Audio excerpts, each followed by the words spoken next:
Estad pues firmes en la libertad con que Cristo nos hizo libres, y no estéis otra vez sujetos al yugo de esclavitud. Gálatas 5:1.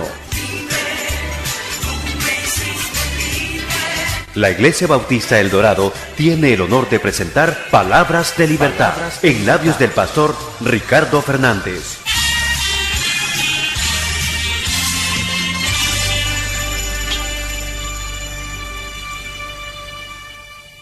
Hermanos, nosotros los cristianos a veces tenemos la manera de hacer un estilo de vida y queremos, por ejemplo, que nuestros hijos estén en una escuela, si es posible cristiana, que tenga principios bíblicos, para alejar a los nuestros de la influencia del mundo.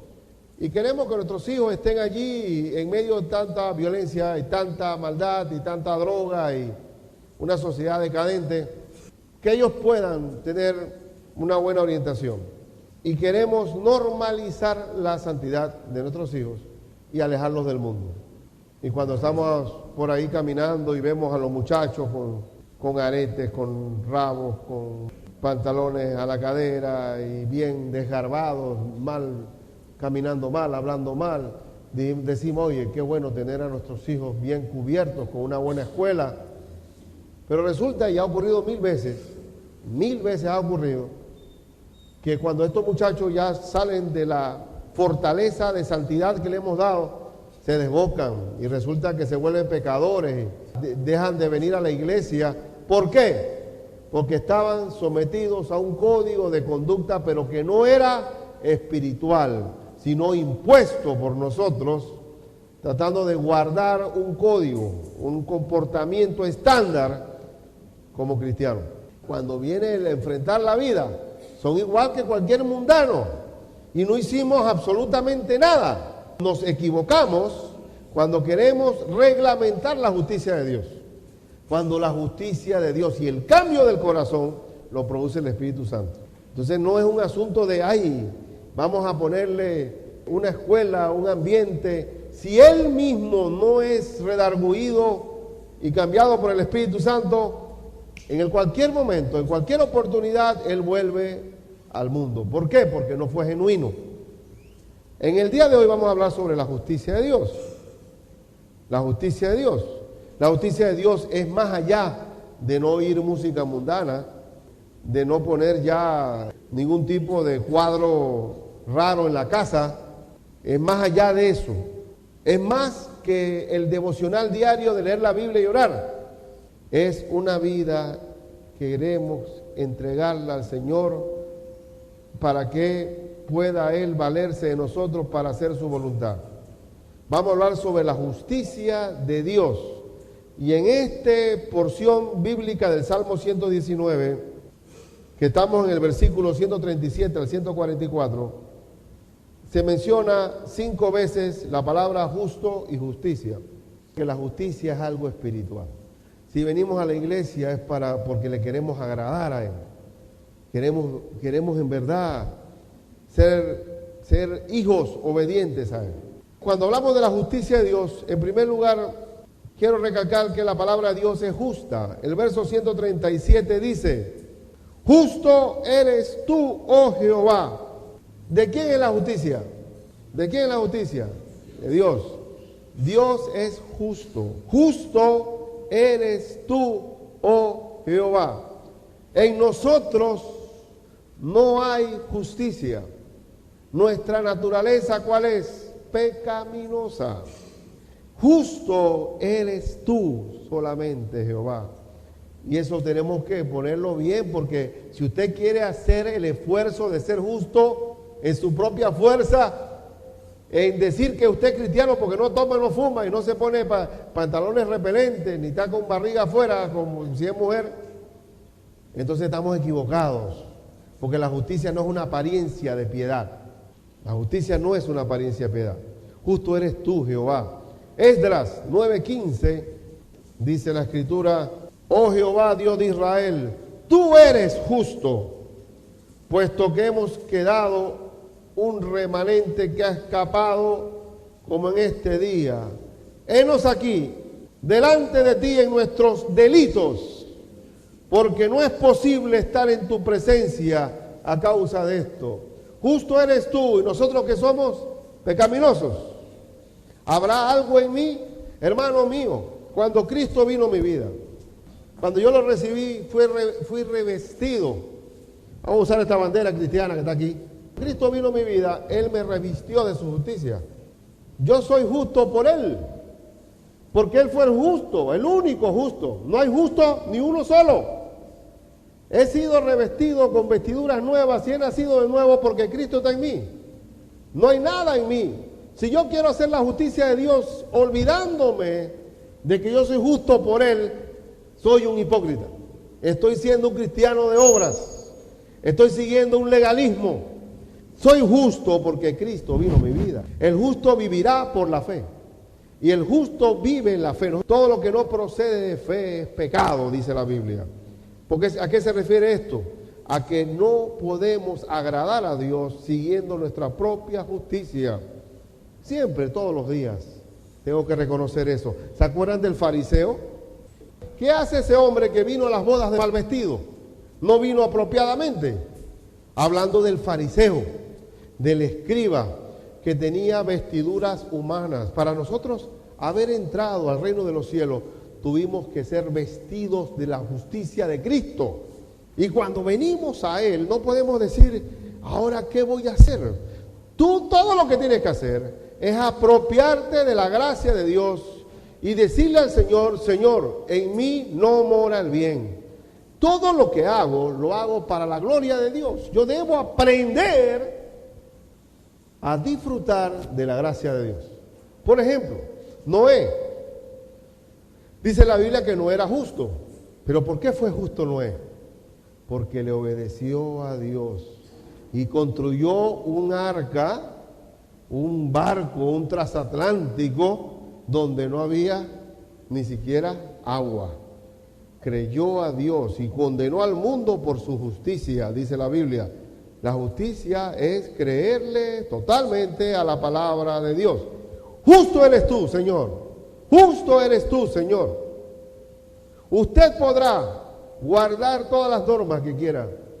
Podrá inclusive hacer cosas más rigurosas que otros cristianos. Pero nunca podrá hacer la justicia de Dios por sí mismo. Con el tiempo usted se va a dar cuenta que no puede.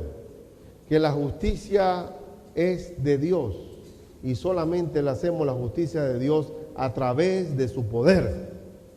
El poder de Cristo, la justicia de Él, me liberó del infierno, pero también me libera de la esclavitud del pecado en mi vida. Él es la justicia mía, es mi justicia.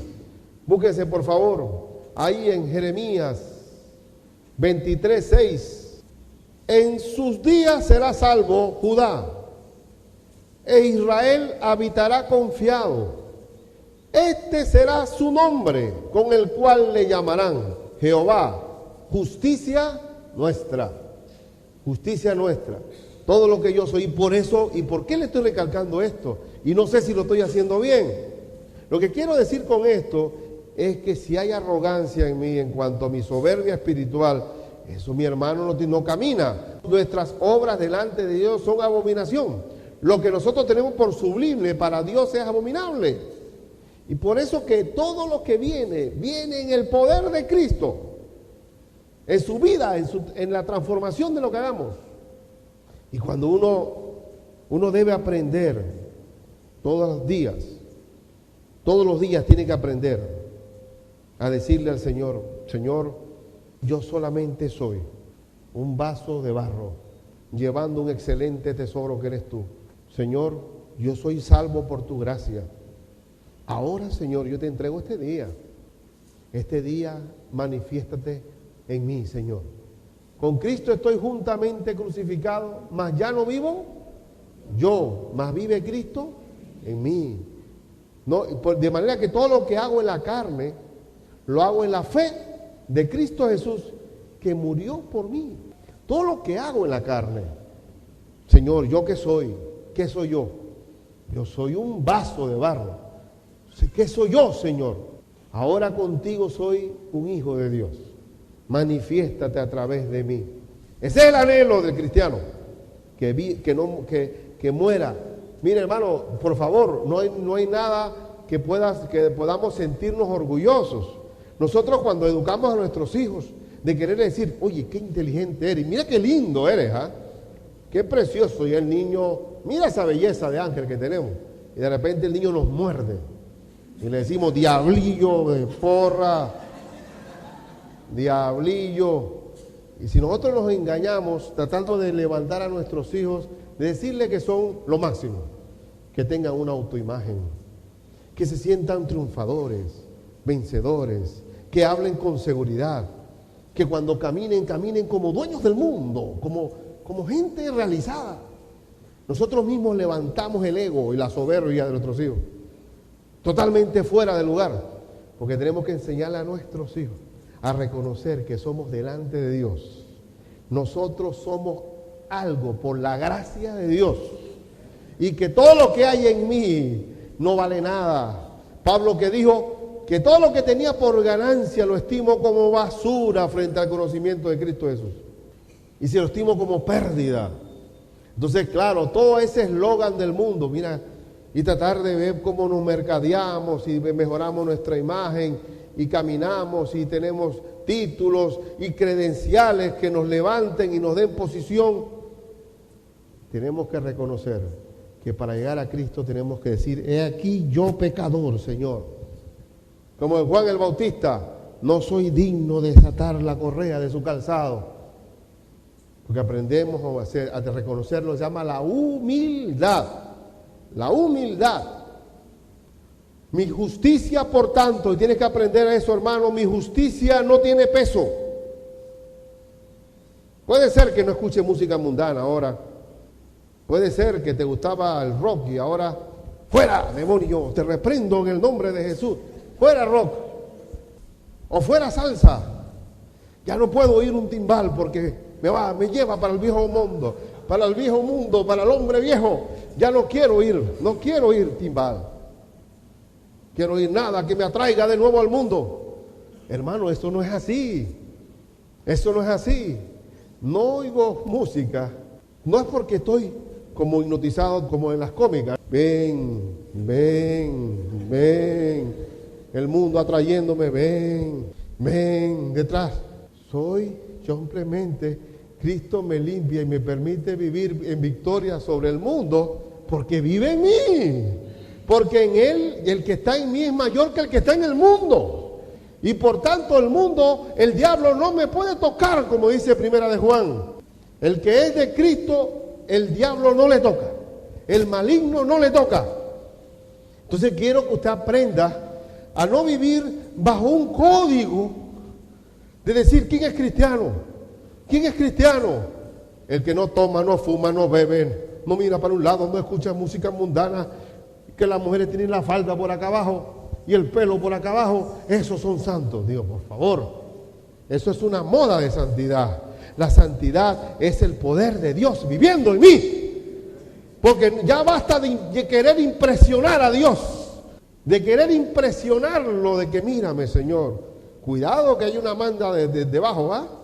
Una especie de penitencia que estamos viviendo. Aprópiese del poder de Dios. Como Noé era justo y por tanto comenzó a construir el arca, porque era obediente al Señor. En segundo lugar, cuando hablamos de la justicia de Dios, aprenda cuál es la naturaleza de la palabra de Dios. En el versículo 137 al 138 del Salmo 119, donde estamos, la Escritura dice, en la parte B del 137, y rectos tus juicios, tus testimonios que has recomendado son rectos y muy fieles. ¿Cómo es la naturaleza de la palabra de Dios? Recta.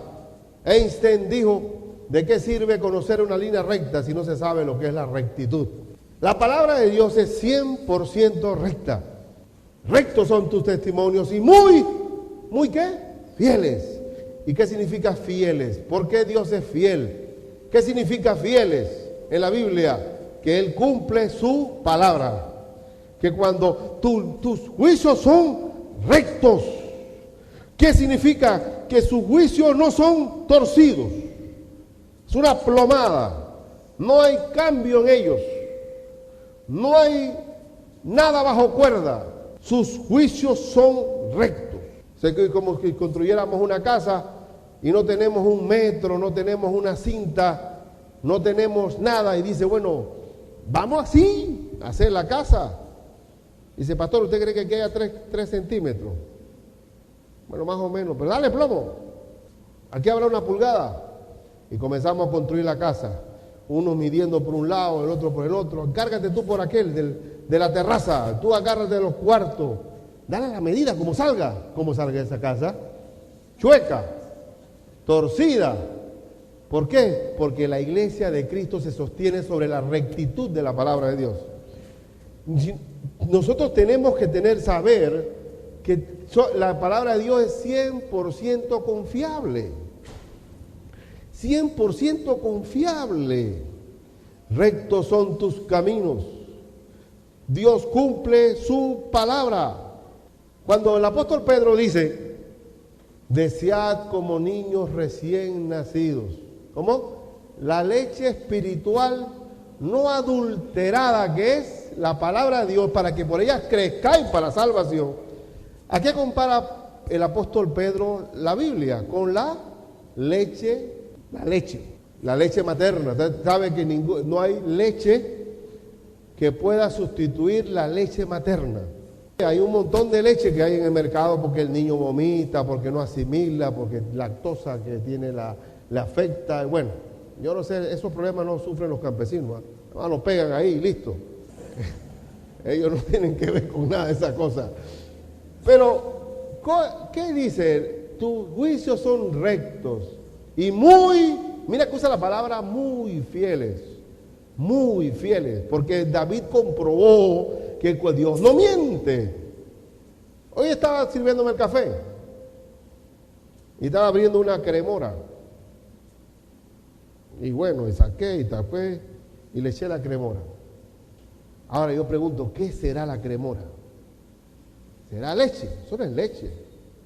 Yo le aseguro a usted que si le damos a un bebé cremora en la mamadera por 6 meses, el niño se muere.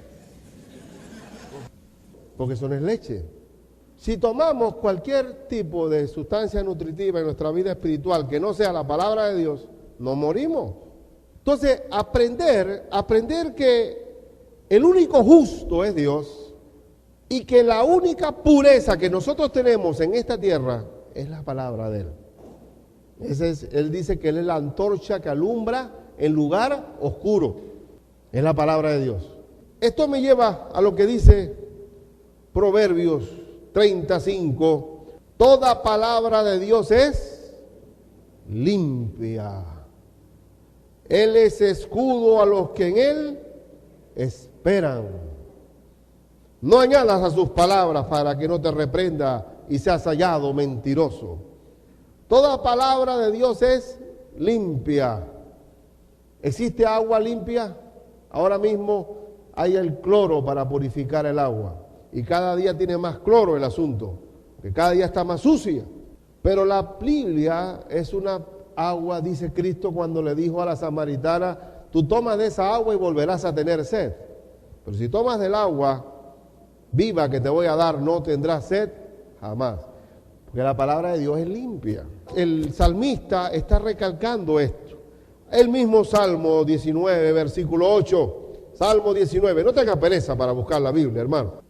19:8 dice, los mandamientos de Jehová son, ¿qué? Rectos, que alegran el corazón. Entonces debo aprender, para conocer la justicia de Dios y ponerla por obra, debo aceptar 100% que esa palabra es recta y muy fiel. Hay muchos libros que se venden, cristianos, pero usted beba del manantial de agua pura y limpia, que es la Biblia. Y así va a estar como alegre. Aquí dice, aquí hay una fórmula de alegría. ¿Cuál es la fórmula de alegría? En el verso que habíamos leído, los mandamientos de Jehová son rectos, que alegran el corazón. Vamos a ver esa parte, que alegran el corazón. En el mundo la gente se alegra ¿cómo? Si vamos a un 15 años, a un bautizo, a una boda, tiene que haber el trago en la mesa. De lo contrario, nadie está happy. El cristiano se alegra en contacto con la rectitud de la palabra de Dios. Y por eso es importante. Ahora, en tercer lugar, ¿cuál es la naturaleza del salmista? Mira, Dios es justo y su palabra es recta y fiel. Ahora, ¿cuál es la naturaleza que debo tener yo como creyente frente a ella? ¿Cómo estaba el salmista? Volvemos nuevamente al Salmo 119, el versículo 139. Mi celo me ha consumido, porque mis enemigos se olvidaron de tus palabras. Mi celo me ha consumido. ¿Quién dijo esta palabra también? Jesucristo dijo, el celo de tu casa me consume. ¿Usted no se siente indignado cuando blasfeman la palabra de Dios? ¿Usted no se siente molesto, francamente, cuando tiran por el suelo la palabra de Dios? El Código de Da Vinci, que si el Evangelio de Judas, que comenzara a hablar y a discutir si Cristo resucitó o no. Uno se enardece como Pablo allá en Atenas. Cuando uno vive la palabra de Dios, uno no tranza, no negocia. Cuando uno lo consume el celo de Dios, entiende por qué Cristo volcó las mesas de los mercaderes. ¿A qué se debe que Cristo volteó las mesas de los mercaderes? Corrió los bueyes y las palomas y las ovejas, las sacó del templo. ¿A qué se debió? Porque Él dijo en su palabra, ustedes han convertido este templo en cueva de ladrones. ¿Qué pasó? ¿Cuál era la práctica religiosa de ese momento? Habían convertido todas las cosas sagradas de Dios en conveniencia personal por la avaricia y el amor al dinero. Cristo se indignó. El celo de tu casa me consume. David también se indigna cuando ve a la gente que está pisoteando el nombre de Dios y blasfema. Cuando estuvimos en Kentucky, fuimos a una escuela pública allá y la profesora de español nos advierte y nos dice, por favor, sabemos que son de Panamá, que pertenecen a una iglesia, que son cristianos, pero nosotros tenemos aquí en el salón un iraquí y él es islámico. Por respeto a él, no mencionen la palabra Cristo, no mencionen la palabra Dios, no mencionen nada que tenga que ver con la fe. No hablen, nosotros tuvimos que hablar quedamos hasta bailando, cómo bailan los indios cunas, porque ellos querían saber cómo eran los bailes y todo. No hablamos de Dios cero, pero en los Walmart, los famosos supermercados norteamericanos donde va el pueblo, estaba a lo largo de todas las vitrinas el Código de Da Vinci. Estaba el Evangelio de Judas, 4.75 nada más. Y ahí estaban blasfemando directamente el nombre de Dios.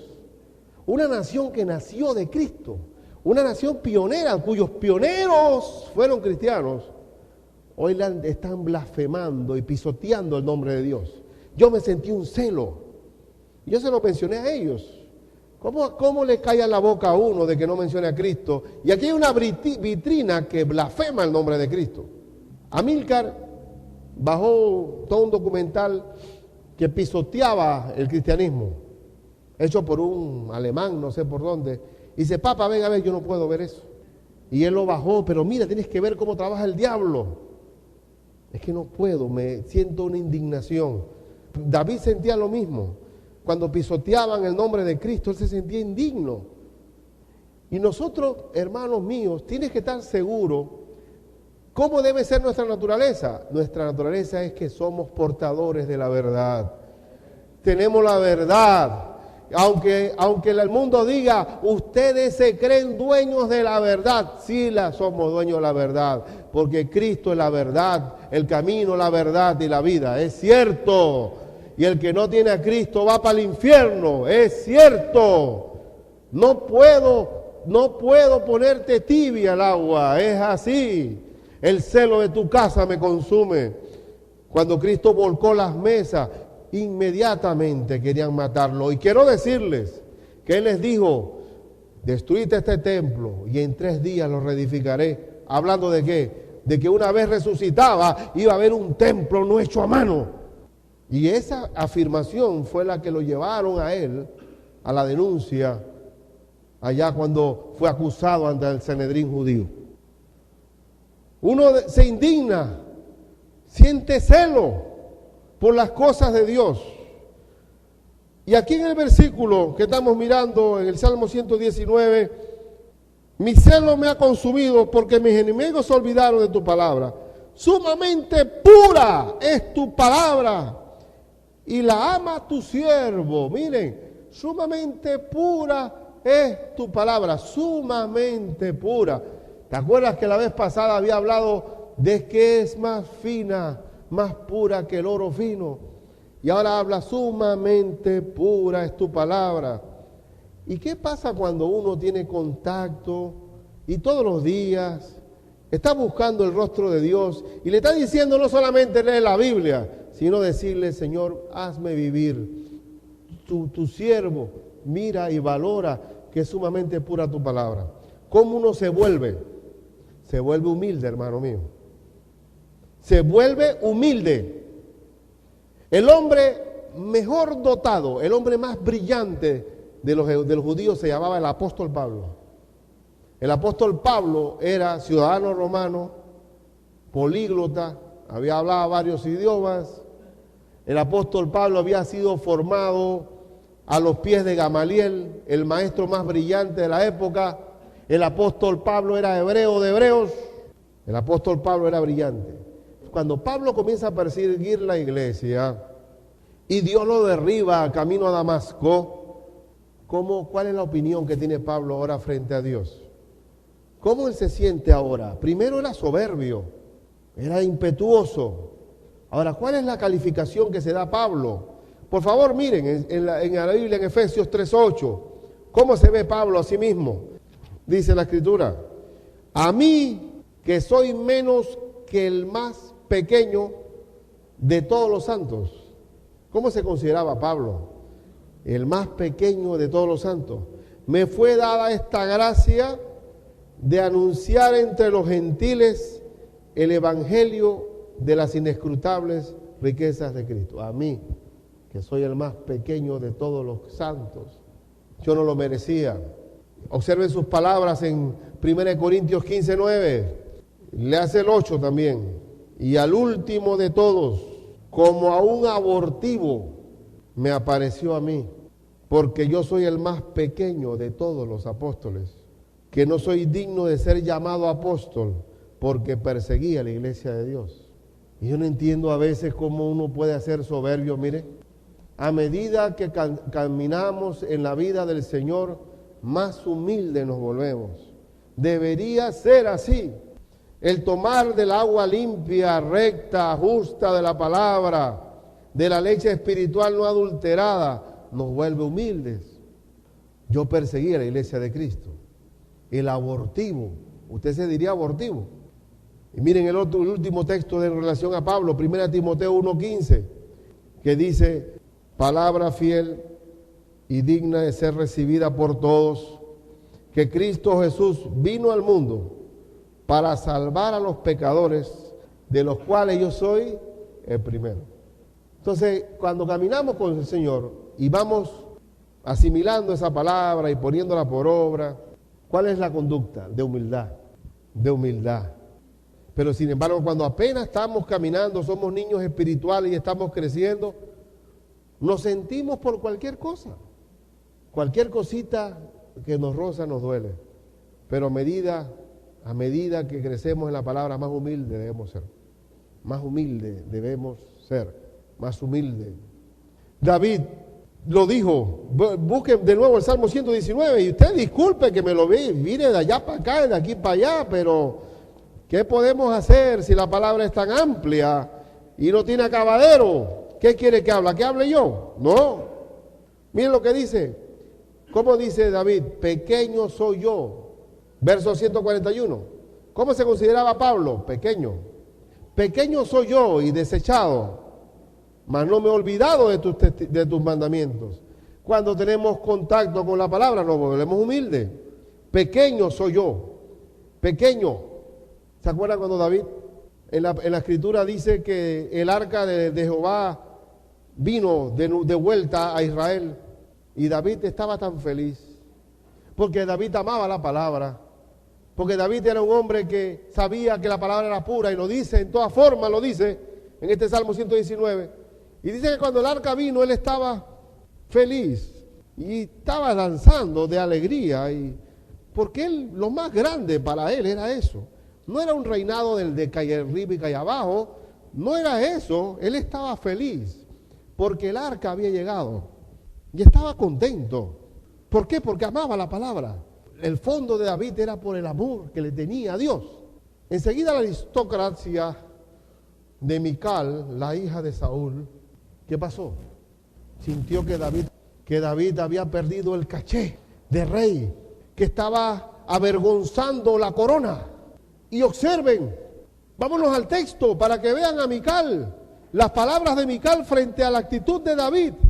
Allí en 2 de Samuel 6:20, volvió luego David para bendecir su casa, y saliendo Mical a recibir a David, dijo: cuán honrado ha quedado hoy el rey de Israel. Esto es ironía.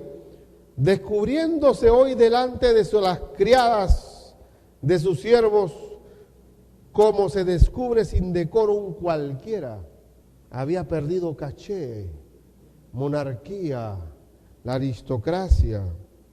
Entonces David respondió a Mical: fue delante de Jehová quien me eligió en preferencia a tu padre y a toda tu casa, para constituirme por príncipe sobre el pueblo de Jehová, sobre Israel. Por tanto danzaré delante de Jehová, y aún me haré más vil que esta vez, y seré bajo a tus ojos, pero seré honrado delante de las criadas de quienes has hablado.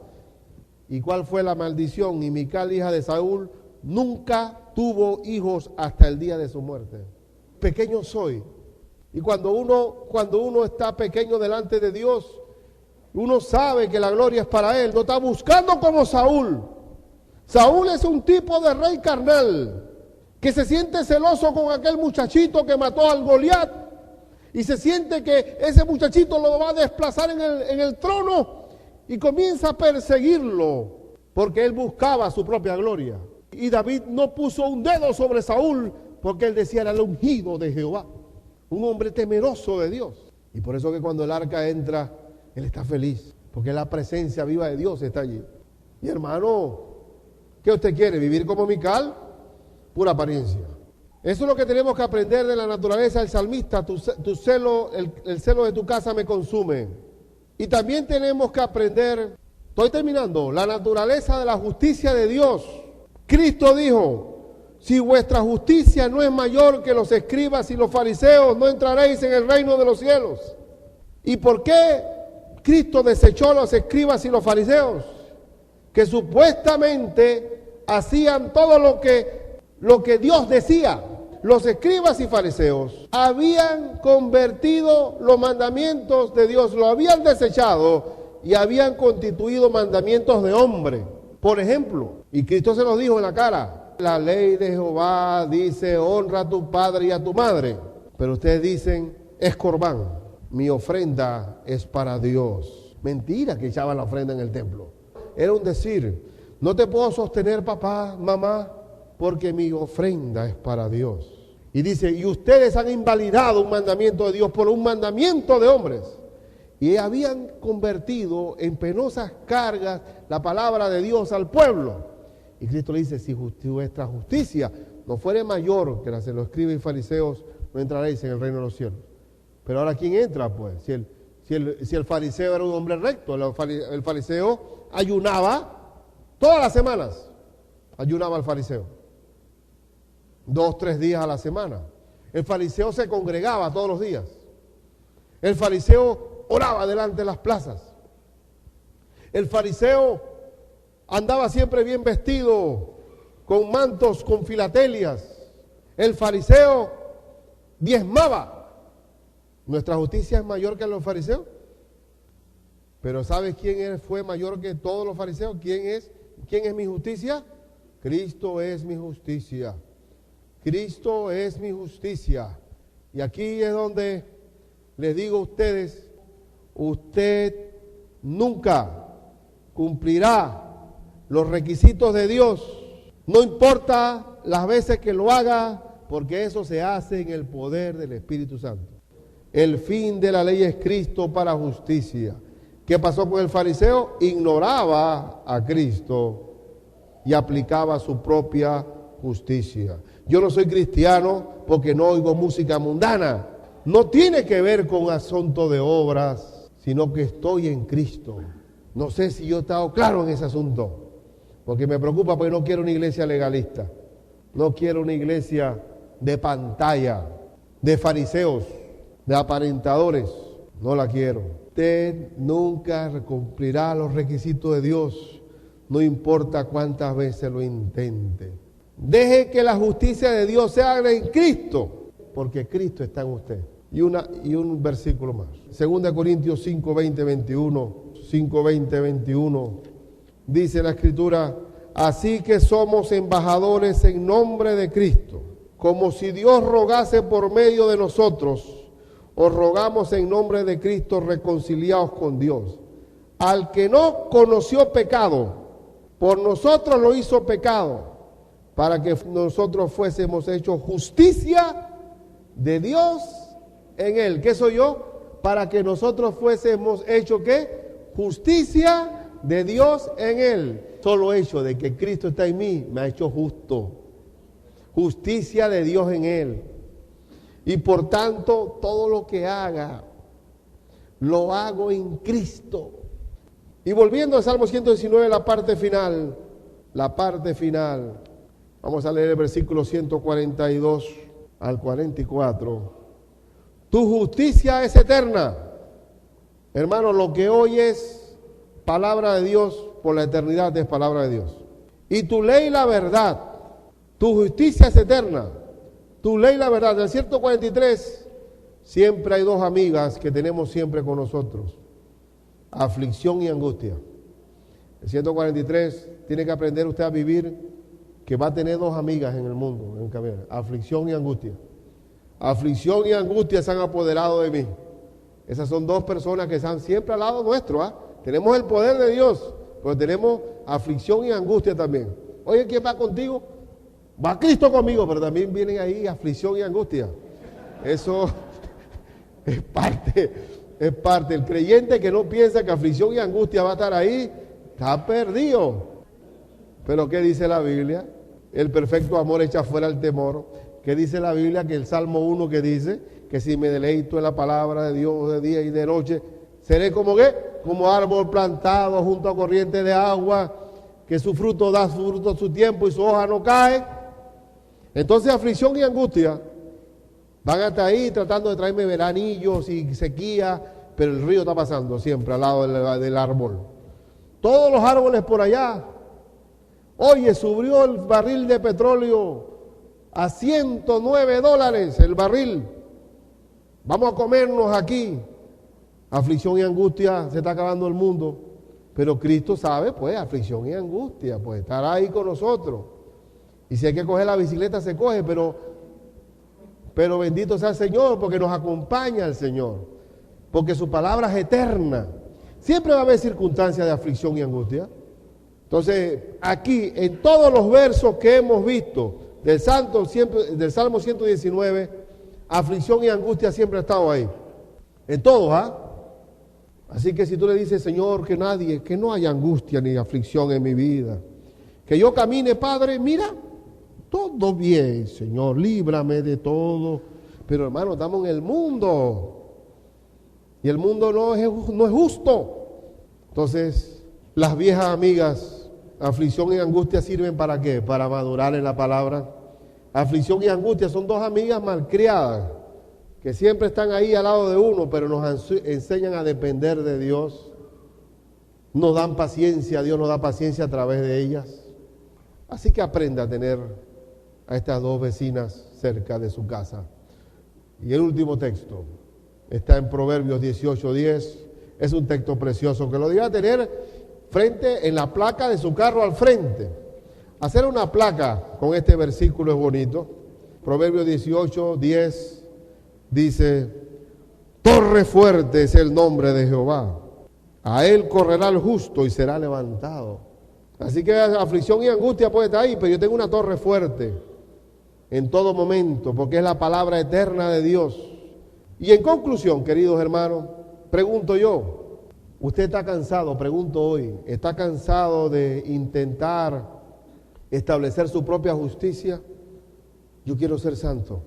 Mi hermano Francisco, le digo, Francisco, vamos a cantar. Digo, no, porque no viene a la práctica. Y yo tengo que yo mismo aplicar el principio del coro, que si no vengo no voy.